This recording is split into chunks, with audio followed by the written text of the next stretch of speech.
பாலியல் தொழிலில் ஈடுபட்ட பாஜக நிர்வாகி கைது செய்யப்பட்டுள்ளார். கரூரில் பாலியல் தொழிலில் ஈடுபட்டதாக வந்த புகாரில் பாஜக நிர்வாகி ரகுபதி கைது செய்யப்பட்டிருக்கிறார். தாந்தோன்றிமலை போலீசார் அவரை கைது செய்தனர். பாஜக நிர்வாகி ரகுபதி உள்ளிட்ட 3 பேரை போலீசார் கைது செய்திருக்கிறார்கள். கரூர் மாவட்ட பாஜக உள்ளாட்சி குழு அமைப்பாளராக உள்ள ரகுபதியை போலீசார் கைது செய்தனர். கரூரில் பாலியல் தொழிலில் ஈடுபட்டதான புகாரில் பாஜக நிர்வாகி ரகுபதி என்பவர் கைது செய்யப்பட்டிருக்கிறார். கணபதி செய்தியாளர் நம்மோடு இணைகிறார். விவரங்கள் என்ன கணபதி?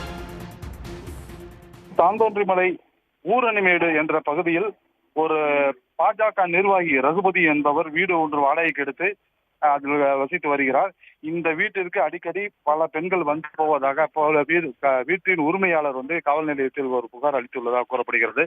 இதையடுத்து போலீசார் ரகசியமாக அந்த வீட்டை சோதனை செய்தனர்.